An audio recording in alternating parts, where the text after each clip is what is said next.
அனைவருக்கும் வணக்கம். This video sponsored by BuyMode e-shopping mobile app. இந்த BuyMode e-shopping mobile app ஒரு ஆன்லைன் ஷாப்பிங் கம்பெனி. இந்த BuyMode e-shopping mobile app வந்து Android ஃபோனாக இருந்தால் ப்ளே ஸ்டோரிலும், ஆப்பிள் ஐஃபோனாக இருந்தால் ஆப் ஸ்டோரிலும் அவைலபிளாக இருக்குது. கீழே இதனுடைய லிங்க் நான் கொடுத்துருக்கேன்.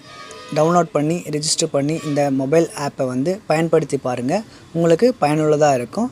வாங்க இப்போ வீடியோக்குள்ளே போகலாம். இல்லை நீங்கள் விட்டு கொடுக்குதுன்னா காஃபி நான் போடுறேன், நீ போடுற, சாப்பாடு நீ கொடுக்குற, அதெல்லாம் அதில் ஒரு விஷயம் இல்லை. அதெல்லாம் ஒன்றும் தப்பும் கிடையாது. காலில் விழுன்னு சொன்னால் கூட காலில் விழலாம். அதெல்லாம் ஒன்றும் விட்டு கொடுக்குறதுல இல்லை. காலில் கொடுத்தோ, கட்டி பிடிக்கிறதோ, இல்லை அக்கான்னு கூப்பிடுறதோ, அண்ணான்னு கூப்பிடுறதோ, மாமான்னு கூப்பிடுறதோ, அது ஒரு வார்த்தை. அதெல்லாம் விஷயம் கிடையாது. உங்கள் இயல்பே தப்புன்னா, உதாரணத்துக்கு குசூறுது தப்பா ரைட்டா? இயல்பு தானே. விட்டு கொடுப்பீங்களா? அதை விட்டு கொடுக்க மாட்டீங்க, ஆனால் ரகசியமாக அழுத்தி விட்டுருவீங்க. அப்படி தானே? விட்டு கொடுக்கல தானே நீங்கள்? ஒன்றும் செய்யலாம். நான் பாத்ரூம் போயிட்டு எக்ஸாஸ் பேனை போட்டு குசு விட்டு வரலாம். கரெக்ட் தானே? கற்றுக்கலாம். ஆனால் விட்டு கொடுக்க முடியாது தானே? மலம் கழிக்காமல் இருக்க முடியுமா? அந்த மாதிரி நீங்கள் பிறவியும் வாழணும். நீங்கள் ஏன் இது அசிங்கமானதுன்னு நீங்கள் நினைக்கிறீங்க? அந்த மாதிரி வாழ்க்கையை நீங்கள் வாழணும். அதெல்லாம் விட்டு கொடுப்பீங்களா? அந்த ஏரியா உங்களுக்கு இயல்பாக இயற்கை பிடிச்சி வச்சிருக்குது. அந்த மாதிரி உங்களுதுன்னு ஒன்று இருக்கும். அந்த உங்கள் தாவோ அதை விடக்கூடாது. நீங்கள் விழிப்பு வந்தோடனே எழுந்துக்காமல் விட்டு கொடுக்குறீங்க. தப்பு இது. பக்கத்து வீட்டுக்காரங்க, பக்கத்தில் இருக்கிறவங்களுக்காகவோ, மனைவிக்காகவோ, கணவனுக்காகவோ ஒன்று படுத்துனுக்குறீங்க. அது அசிங்கம் இல்லையா? அது உங்களுக்கு அது மாதிரி விட்டு கொடுக்கலாமா? எழுந்த உடனே தூங்குறது, எழுந்த பிறகும் பத்துனுக்குறது அசிங்கமாக தெரியலையா? வானான்னு தோணுது உங்களுக்கு. 4வது தோசை இல்லை 5வது தோசை வானான்னு தோணுது. கொடுத்துட்டாங்களே, நீ ஏன் போட்டு அமுக்குறீங்க?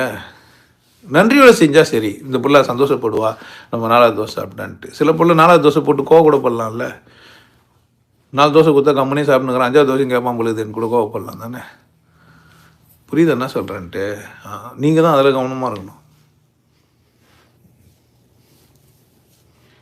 4வது தோசை சாப்பிட்றதுக்காக நன்றி சொல்கிறவங்ககிட்ட என்ன பண்ணலாம்? நீங்கள்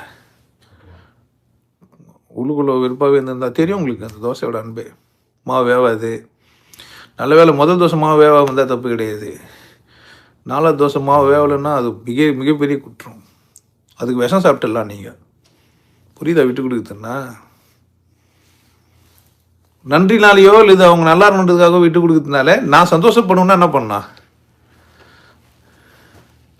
அதுவும் சந்தோஷப்படணும்னா நான் துக்கப்பட்டு அதை சந்தோஷப்படுத்த வேண்டிய அவசியம் என்ன இருக்குது? அப்படிலாம் ஆகக்கூடாது. நீங்கள் எந்த காலத்துக்கு ஒன்றும் துக்கப்பட போகிறீங்கள. அதில் ஒரு காரணம் சொல்கிறீங்க. என் மனைவி என்னை ஏமாற்றிட்டா, என் கணவன் எப்படி ஏமாற்ற முடியும் உங்களை? நீங்கள் தானே வாய்ப்பு கொடுத்தீங்க. ஏமாற்றிட்டாங்களா? வாய்ப்பு கொடுத்தீங்களா? ஏமாற்றிட்டான்னு சொல்கிறீங்க. தப்பு இல்லை. நண்பர் ஏமாற்றிட்டாரு, பார்ட்னர் ஏமாற்றிட்டாரு, பிள்ளை ஏமாற்றிட்டாங்களா? வாய்ப்பு கொடுத்தீங்களா? உங்களை யாருன்னா ஏமாற்ற முடியுமா? என்ன எடுத்து வந்தீங்க உங்ககிட்ட இருந்து ஏமாத்துறதுக்கு? அப்புறமா என்ன அதுதான் சொல்லுங்க. கவனமா இல்லை, நான் இது விட்டு கொடுத்துட்டேன், எனக்கு தெரியல, நான் முட்டாளாயிட்டேன், நான் தானே ஏமாளின்னு சொல்லணும். அவர் என்ன ஏமாத்திட்டாரு, அவர் குற்றவாளின்னு சொல்லணுமா, நான் தான் குற்றவாளின்னுமா? அதான் கரெக்ட். நான் ஏமாந்துட்டேன், நான் தெளிவா இல்லை, அந்த மாதிரி சொல்லக்கூடாதுன்னு சொல்ல வரேன். சொல்லக்கூடாதுன்னா சொல்லக்கூடாத மாதிரி வாழணும். சும்மா சொல்லக்கூடாதெல்லாம் கிடையாது, சொல்லாத மாதிரி வாழணும். அதான் விட்டு கொடுக்காம இருக்குது.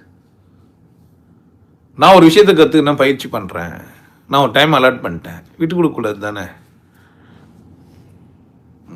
நான் பண்ணலன்றது எவ்வளோ திமிரு இல்லை? நான் அந்த பயிற்சியை பண்ணல அப்படின்னு சொல்கிறாங்கல்ல, அப்படின்னா அந்த பயிற்சிக்கு அவளுங்க வேல்யூ கொடுக்கல தானே? விட்டு கொடுத்துட்டாங்க தானே? தப்பு இல்லை. பயிற்சி விட்டு நான் அதுதான் சொல்லுவேன், என்னை விட்டு கொடுங்க, என் பயிற்சியை விட்டு கொடுக்காதீங்கன்னு. நான் ஒரு விஷயம் இல்லை, என்கிட்ட இது கற்றுக்கிறது ஒரு விஷயம் தானே? யார் விவசாயம் பண்ணுறது விஷயம் இல்லை, ஆனால் பசிக்கு சோறு வேணும் தானே? சோறு விட்டு கொடுக்குறேன்றீங்க.